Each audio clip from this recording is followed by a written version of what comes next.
Hey everybody, Zach here again on the big kitchen and bathroom remodel that we got going on. And like I said, we're going to be doing a post-demo walkthrough. We still have a little bit more demo to do today to remove that ceiling and this floor. But now we can kind of actually look at a little bit of a picture of what we're going to be doing here. And so if you remember in the last video, this wall right here is the one that I was saying is going to get removed. And if you remember from that video, I said there was a stack in it. And so there it is. There's the vent stack that we foresaw being in this wall. And once we get that ceiling opened, then hopefully we can actually see where it's going to. As of right now, I'm already seeing some challenges with removing this wall. If you can see in here, try to bring you in close, but right here is the wall. That's the stud that starts the wall, and right here is a stud that's in the exterior wall. Well, this is a pretty critical stud right here. This is a king stud for this window right here.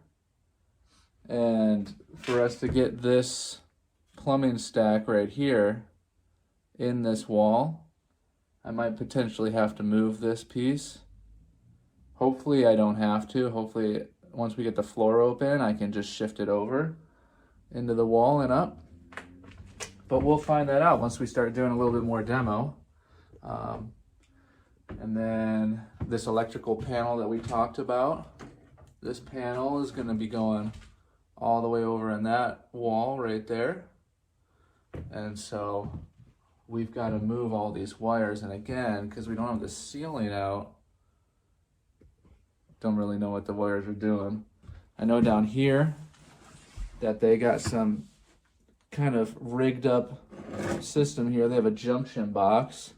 So this is the main lead from their main panel in the basement to this sub panel, and you can see it must not have been long enough or something, so they put it in a junction box, and then they ran this line up into the sub panel to power it. And this sub panel actually doesn't even power a whole lot. Let's see if you can see some writing in here. I'll give you a look at it. But yeah, all it is a dishwasher, the garbage disposal, and a couple outlets. That's about it.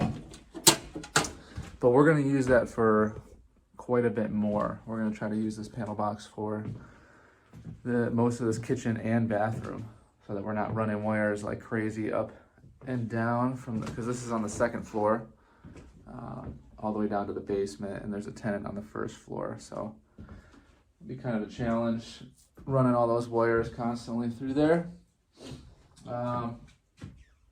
Yeah, here's some of the plumbing. Look at how much they hogged out that lumber right there. That cripple stud is just totally hogged out for these water lines. And we're actually moving these water lines out from the exterior wall, because as you can see, they wrapped it in insulation there to prevent them from freezing, when they could have just ran them through the floor. But I guess they didn't want to, because what I'm going to show you now might have been the reason why they didn't want to. Is uncovering through this project, we've found asbestos. So right here, bring you down, this tile right here is asbestos. And it goes, most of this kitchen here is. And so we have a remediation company coming tomorrow, and they're gonna remove that for us, so that we can actually get to the subfloor and redo some leveling if we need to on the floor, so that our kitchen cabinets sit nicely, because nothing is worse than trying to build a beautiful brand new kitchen and not having a nice substrate to work off of. Sometimes you can't do it, but in this case, this client is pretty understanding, so she wants it gone so that I can give her a good product. Bring you over into the bathroom here and stand back here so you can get an idea of what we did so far. So we still have the tub and the floor to remove and the ceiling, but all the walls are out in here, and you can see right here how beautiful they hacked up this framing for the medicine cabinet. There was if you remember from the other video, a big medicine cabinet right here, and yeah, all they did was just cut the studs and shove it in. So when we were doing the demo, a lot of this lath and plaster loosened up, and most likely we got some cracks or something on the other side. On the other side of that wall is through this plastic here, and that's her master bedroom. So I'm not gonna put a zipper in that until after all the demo's done, and then we can take a look at it and see what the damage is. But it's all good. Got a great painter. He'll patch it up, make it look beautiful. So yesterday when demo was going on, just like in every process, we had an issue, and as you'll see shortly, you'll see a clip of me going through the issue of having some plumbing break. Hey guys, it's me, Zach. I'm here, and it's another day at the job. We're got demo going on right now, and as you know, demo is pretty crazy, and you never know what you're gonna find or what's gonna happen. And of course, I was letting the demo guys do their thing, and they come running over to me and they broke a water line.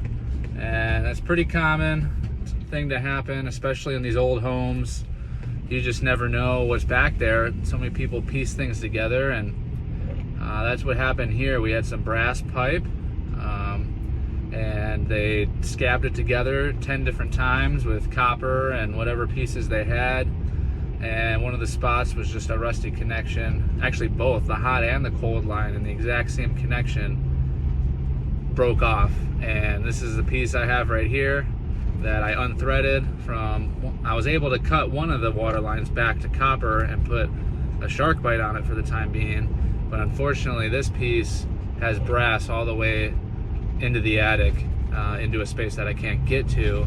So I just had to unthread this, and I'm on my way to the store, going to get myself a brass fitting that I could temporarily put in there and get the water back on, because there's a tenant downstairs that is not very happy right now. He wants his water back on, so I'll take you guys through and have you take a look at the damage. I'll see you there. And that's just what happens. But I wanted to show you the final product for us to keep moving forward and keep this project going until the plumbers come back, and when they do their rough in, they can make sure everything's good. But for us to keep the process going, as you can see here, is we have brass, and in some areas they tied the brass into copper, and wherever those connections usually are just so brittle.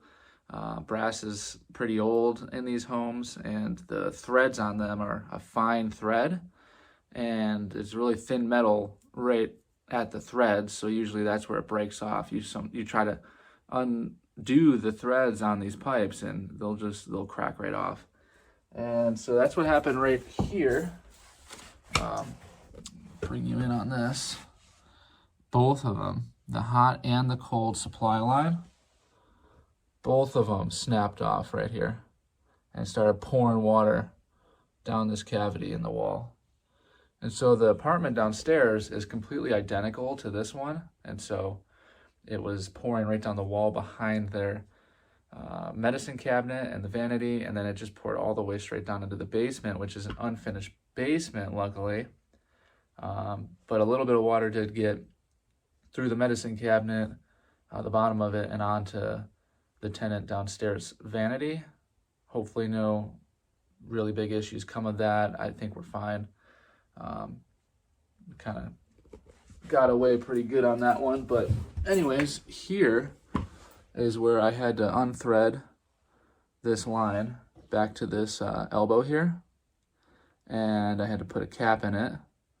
So I ran to the store. My plumber called in this piece I needed, and luckily I came back, and that was the piece that worked. It fit right in there. And then on this one over here, I don't know if you can see it in there. I'll point to it right here.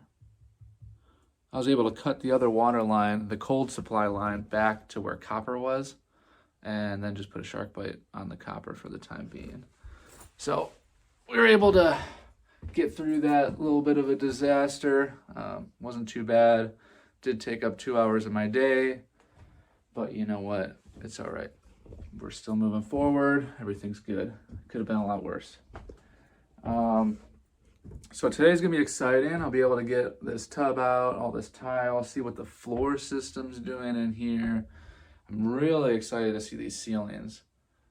This ceiling here actually got a big win here because I don't remember in the video before, if you remember, but there was a soffit right here, a tiled soffit.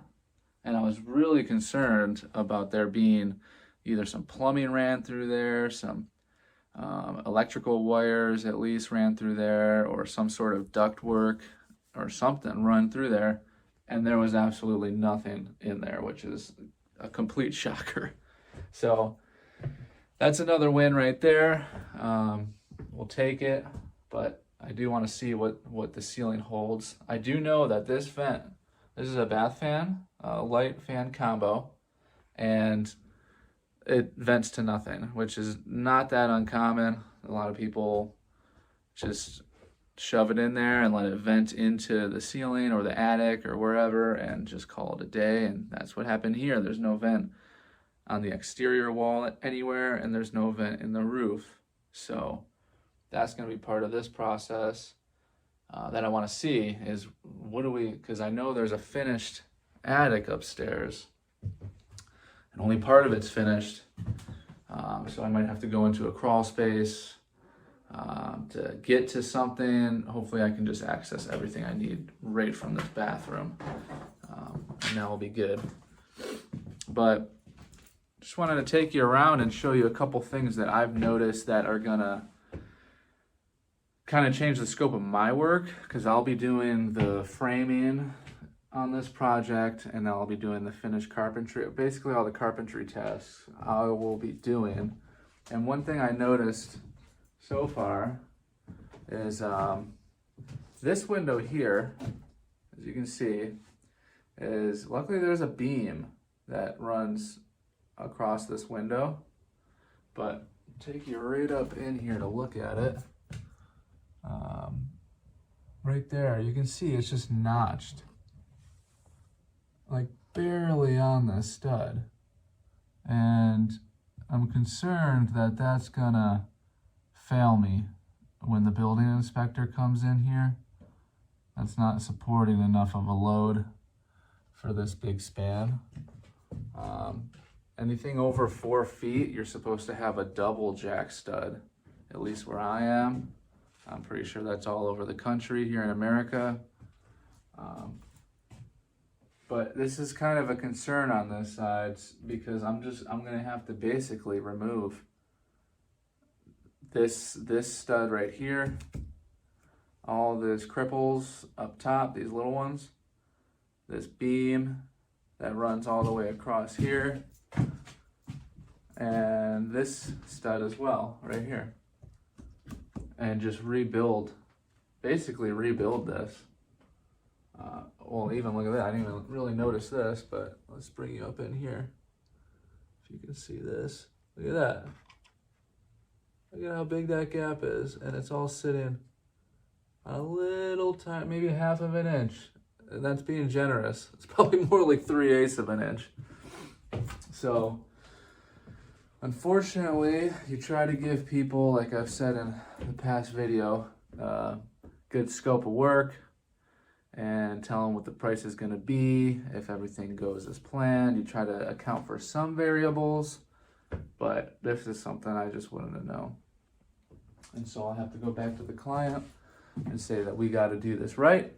It's going to cost a little bit more money, but it's all right. We're going to do it right.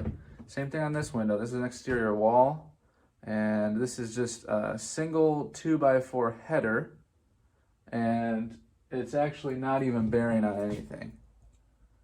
And so this stud that should be right here is compromised because we put a window in here, or there was a window already here. And so you have to have a header over this, a proper header. And so this is the same scenario. This is going to have to get redone. I think luckily on this one it's under 4 feet. So all I need is a single jack stud. So I think I have enough room to fit a jack stud here and a jack stud here and just put a new header in. So that one won't be as bad. I'll bring you back over to the bathroom here to show you, but it's the same situation on this window as well. But I think we're gonna get lucky here too, where I can stick a jack stud on both sides right down and put a new header in, and we'll be good. So the smaller windows aren't that big of an issue. It's more so this big window over here. That one's gonna be a bigger problem. And we're gonna have to figure that out as soon as possible because we wanna get the electricians, plumbers in here to do their work, and you have to do your framing first. You can't do your framing around what they're gonna do. I don't think, yeah, with the drain, we're gonna have to do this before they get in here. So that compromises the schedule, and we're just gonna have to move forward and try to. Maybe I'll have to get some help. Bring a buddy and help me to bang this out next weekend, and we'll be able to move forward nicely. But if you come over here now, this is our chimney. This is where the old stove used to be.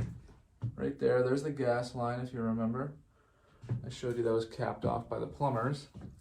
And this is the chimney. At one point, they must have tied right into the chimney with their venting, but since then, they tied in up here in the ceiling, and they're venting somewhere. So we'll find out where they were venting. We did find some cool stuff in this window. All the insulation that they were going to be putting around, what they used was old newspaper the whole way. Let's see if I can get that out. It's really jammed in there. Oh, I can try getting something over here out.